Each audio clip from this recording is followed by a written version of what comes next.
Maybe you're looking for quick, easy, accessible, quick and easy gift ideas. Maybe you're like me and you'll take any easy excuse to pick up a new hobby just in time for the holidays. It is perfect timing, trust me.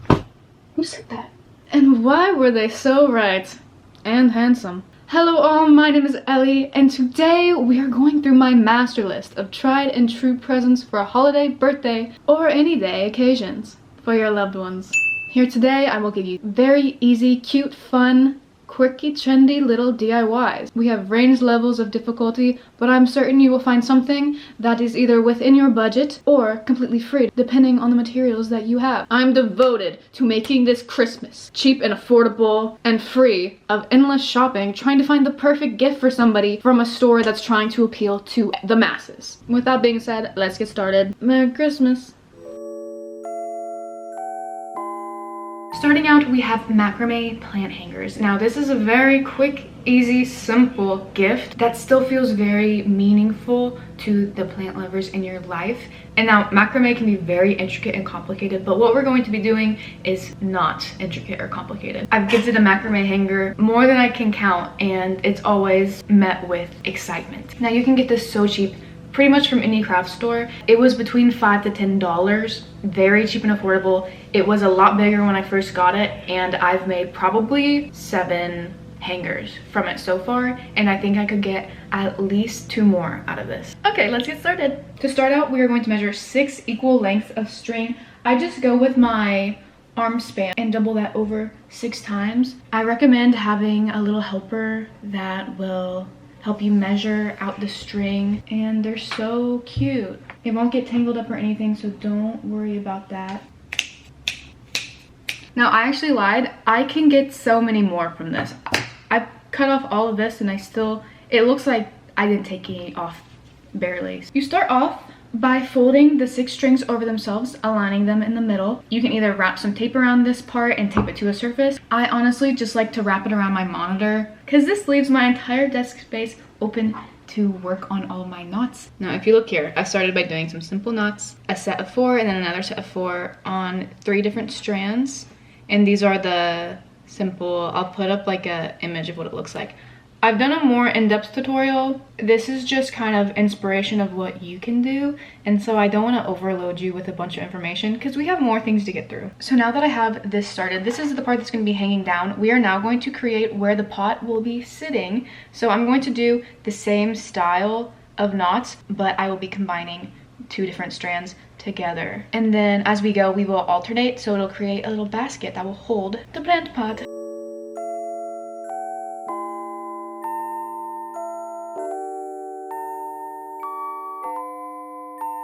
I put my giant glass jar that I use for my daily water to kind of display how this is going to look. I put a final giant knot down here after doing 2 steps of these knots to act as the cradle that's going to hold all this together. But we are not done yet. I want to trim this up a little bit. I don't want it to be blunt. I like how it's kind of staggered. I just want it to be a bit shorter because we do have some of these really dangly bits down here. And then I also have a bunch of really pretty beads that I think will look great sewn onto different strands in different places to make it more colorful and more interesting and more personalized. I have these really pretty pearly beads, and the friend that I'm going to be gifting this to, I think that this would super match her vibe. It's just very like elegant and sparkly and pearly, and so I think I'm going to go with these.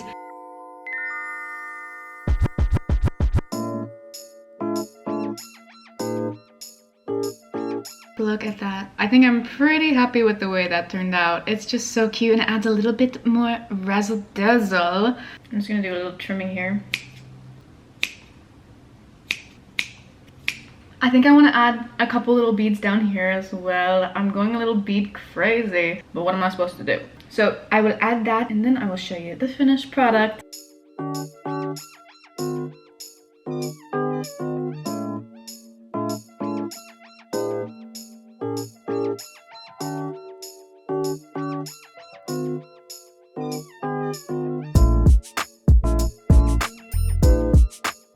I have a vision for a keychain. I want there to be a cross-stitch design. I'm thinking something like a flower or a butterfly, keeping it simple and cute. I have this fabric I picked up very recently from the craft store and I have been dying to use it. I'm trying to decide how subtle I want to go.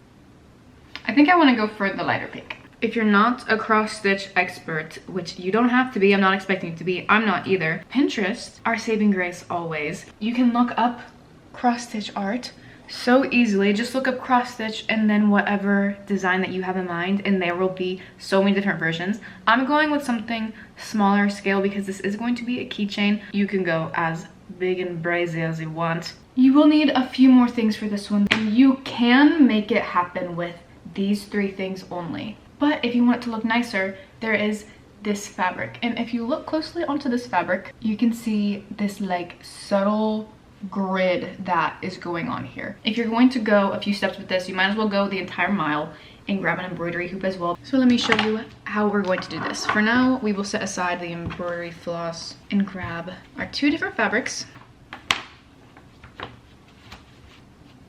Then we will take this fabric and we're just going to cut a chunk off of it. It's best if you have pins to do this with, but I just have more needles. Okay, now that this is placed on here, I'm going to be working on the design where it's facing up from here, so I have more of this fabric to work with to be the keychain, since it is going to be one complete piece of fabric hooked over a keychain ring. I want to be able to save as much of this fabric as I can, and so I'm going to just be leaving it all on the embroidery hoop instead of like cutting out around here and then cutting off an extra bit here. I'm gonna wait until the design is on here before I cut anything out. So this is the design that we're going for. Cute little butterfly, very simple. Sometimes it's easiest just to go ahead and map out where you're going to stitch everything instead of just looking up, looking down, looking up, looking down. It's a little tedious, but you will have to count these little squares. I'm certain there's an easier way to do this. I just don't know of it. So I'm gonna start on the bottom, way down here, just so I make sure I have enough room. So I've mapped out where I'm going to make every single stitch that I do, and this will make it a lot easier, a lot less looking up and down because we get it done a lot faster, putting a little mark with a pin.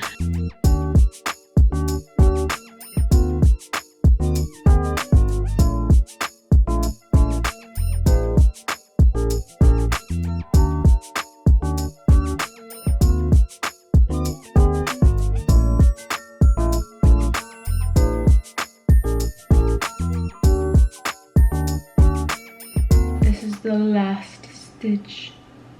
This hasn't taken me very long, maybe an hour and a half to 2 hours, I would say. I'm gonna trim pretty closely around this. We're going to basically pick out these fibers from underneath the design through all the different cross stitches that we did.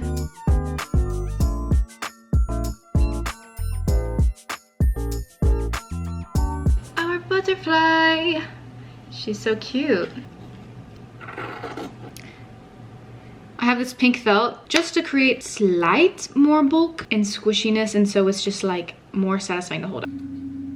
I hate the way felt feels on my hands. It's actually going to send me, but at least this will be on the inside very soon.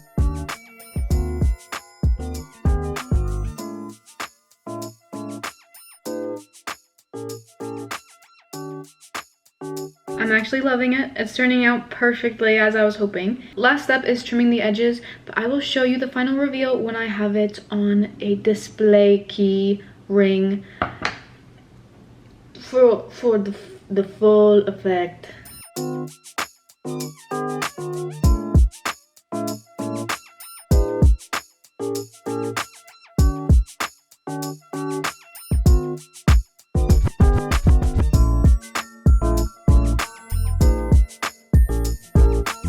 Cracking out our oven bake clay, our Sculpey. If you have magnets that are small enough, like this big, we're gonna be making little things, but you can make them larger size. You can do a character that the person who is going to be receiving the gift likes, so it can be a necklace or a fridge magnet. I think it would be super cute either way. This has been my greatest gifting obsession throughout the birthday season that I've been in. I've been making everybody magnets. It's just too fun. I can't help myself. So we are going to be making more magnets today. Now I'm thinking a magnet that'd be really cute. Do you remember those like the tiny Polly Pocket little houses that you would carry around that you can like click together? That's what I'm thinking I want to make. Now it's not going to be able to open because I'm not going to be making it like that large of scale. Although I think that'd be a really fun project to do in the future. I'm just going pretty small scale and I want to do the heart.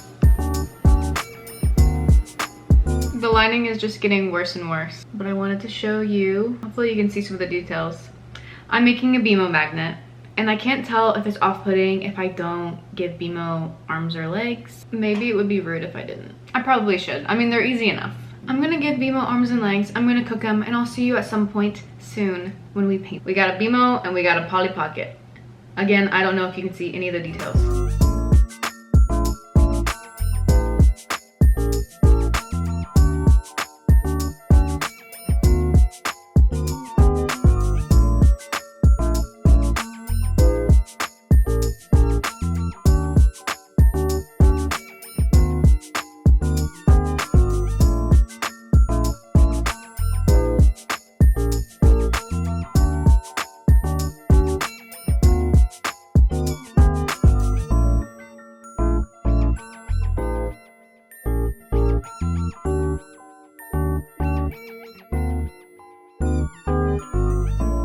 My personal favorite way to finish something like a clay piece is to use UV resin because it makes it look really nice and put together. It smooths it out, and I just like the gloss. But in order to use UV resin, you also have to have a UV light. So another alternative to use is either a spray finish or a paint on varnish like Mod Podge. But again, I just prefer UV resin. Use whatever you have or whatever is affordable.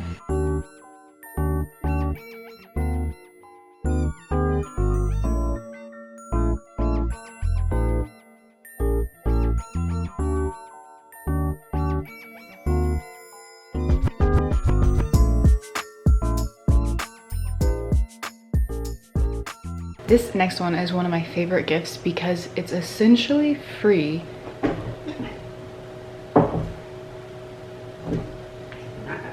As long as you already have plants. I feel like there's a lot of people that really enjoy plants, and a very affordable yet still enjoyable, meaningful gift is propagations. Like literally all you need is a plant that just grows and grows and grows. A cute little bottle. I really love these kombucha bottles, and then some scissors and water.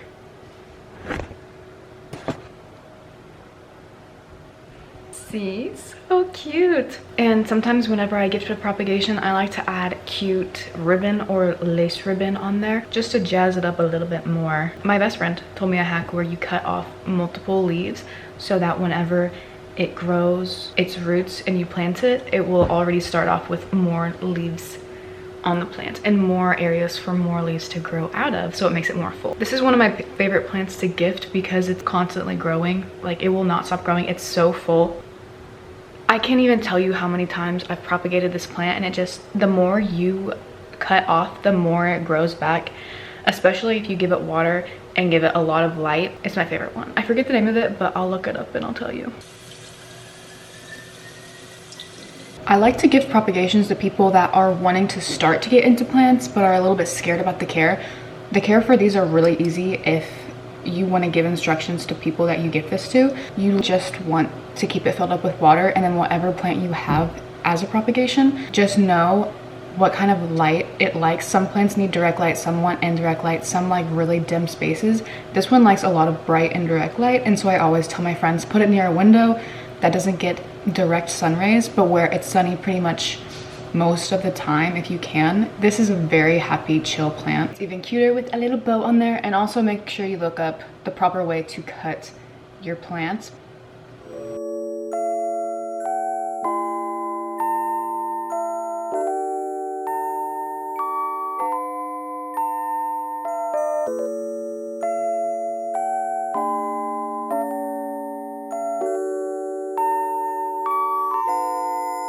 Pardon the lighting. It looks crazy. It's nighttime. I don't know what to do about it. Here's our panel. I did a mixture of this like cream and green where I kind of made it stripy. And I'll show you how it's gonna be a cozy. And it's gonna be pretty tight, but we want it to be tight. I left a long string on this end, and I wish I'd remembered to do it on this other end, but we're gonna use this long string to sew together the side. So it's basically just gonna be a pouch that this sits in. And thankfully it's super duper stretchy, so it'll be able to fit right in there, even though the pouch will look pretty small in comparison to the jar. I'm going to just sew along this with this long string, and I'll have to cut another string to sew this end here. See how tiny it looks?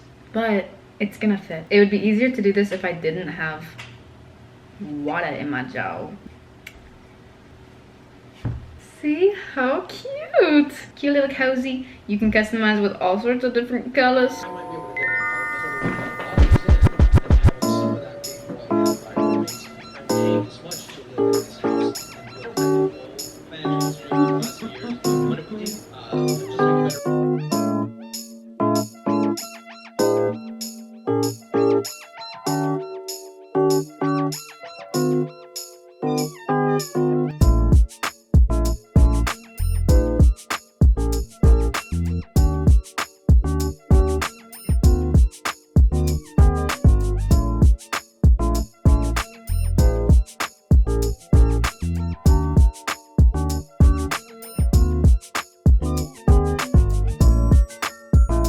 Here is where I'm at with this candle holder. I love how wonky it looks with the big leaves and the tiny little flower. I think it's really funny.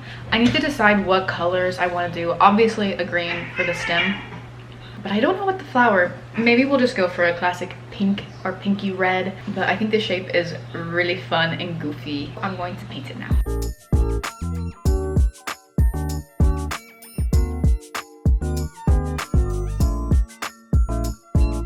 All right, y'all, this is my cutie patootie candle holder. This is literally adorable. Like, imagine it with even more candle holders. Be so cute. Yes. And I also wanted to show this other candle holder that I made. I can't even think of how long ago. It's been a while. I used the same air dry paper clay that I used for this one, only I used resin to give this one a good finish. But I think you could leave it without any finish, or you could do a spray finish, just depending on what you have. I also think Mod Podge would work quite well. I really think it's so cute. I already have a friend in mind that I'm gonna give this to. She loves lighting candles during special occasions. I like this because it's like you can like carry it around. Love a candle moment.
Hey guys,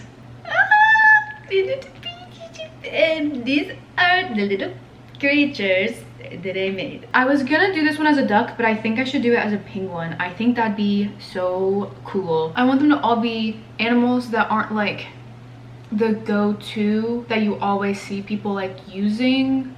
I don't know if that makes sense. I want it to be like a bunch of kind of abnormal animals. They're not abnormal, they're just like not as commonly used, like a dog or a cat, or how like, you know, a duck is more popular to be used than a penguin. And so I think that making this a penguin would be super cool. But do you know what I mean? Like there's the like generic animals that people often use for things like this, and so I wanted them to be all kind of like quirky. So I'm gonna get started. I'm just gonna do the base coat first. I want them to look and be pretty simple. I'm not going super crazy. All right, here is where we're at with my little blind box figures. All I need to do is figure out how I want to do the eyes. This is a detrimental moment for me because the eyes either make or break the creature, you know? They're looking really cute, but I could do some like really messed up eyes and they could they could be the ugliest creation on this planet. So what I did was take a picture of them. I'm gonna do some doodling around and see what style I think best fits these little guys. Okay, don't mind this, I'm watching little Simsy in the corner. I think I like these really simple, kind of oblong dot eyes. I tried also this, it's just not giving the vibe I want. All their eyes are closed. What am I supposed to do about that? And then this one, they just look kind of mad and evil. Oh my gosh, I'm actually genuinely emotional looking at them. They're making me crazy. If you look closely, they are textured. They have texture, they're not perfect. They're so tiny. The resin will smooth it out so good. I'm so excited.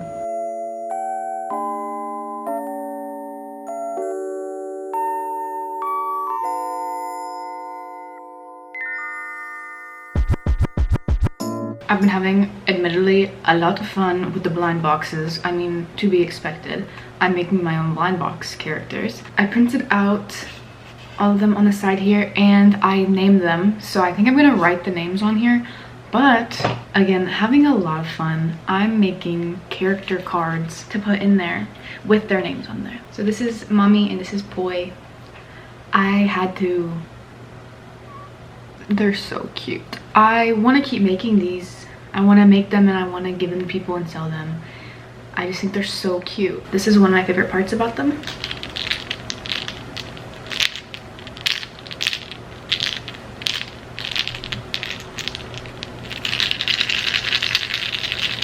I love them all so much. I'm also going to print out something that I can put on the top of here that has my branding on it, and maybe I don't know. I just want there to be more to it because I want like a true blind box experience. I'm going to use normal printer paper and make like a little sleeve for it. I want there just to be enough room for it to close, but you'll still be able to tear it open easily. Once I like figure out how I want to do it, it'll become a lot more streamlined, but we are just testing.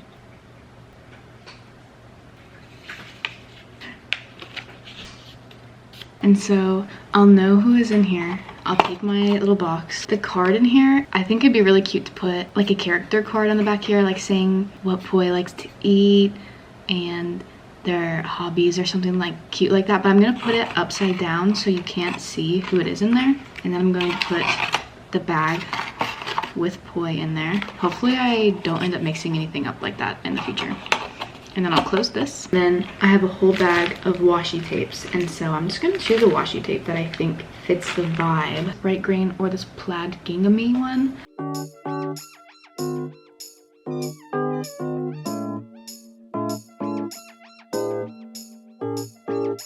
I just love a bright green, and I couldn't decide which one looks better, but I think the green I think it just looks better, even though I do have a bias for bright green. I just think it works with my color palette. Seal it up like that, and maybe I'll put more along the edges, but I think that this is good here. Berry blind box, this right here. I think it'd be cool to have something on all the sides, but this is my first prototype of my blind boxes. I think it's so fun. I wrote their names along the side here because one of the fun parts about blind boxes is looking at the characters and deciding which one you'd rather have. I really want Poi. I really hope I get Poi. Oh my gosh, let's tear this open. Let's take off the tape. It's all sealed up. Wow, so professional. Open this. Okay. Here's my bag. Oh, my card's in there, but I can't say who it is yet because it's gonna be a surprise. I'm so excited. I really hope I get Poi. I'm gonna tear it open. I got Poi. Oh my gosh, this is so cute. This is exactly what I was hoping for. And I like it with the paper because then it's just, you can recycle the paper. And of course we can't forget our collectible card. I think you can get so creative with this because say you don't really like sculpting and at crocheting or sewing, you could make different kinds of characters in so many different ways just depending on what your favorite hobby is. Like there's endless potential. I'm so excited to get the rest of these all wrapped up. Really quickly, I wanted to show the final of how this turned out. This is the character panel. The front says Berry Blind Box. The top says Ellie Berry. That's my logo. And on this side, I just have some of the gradient so that it has something on most of the sides. And then this is what the sleeve looks like. I thought it would be cute to have the Who Am I on there. Makes you so excited. And then of course the character cards of whoever you get.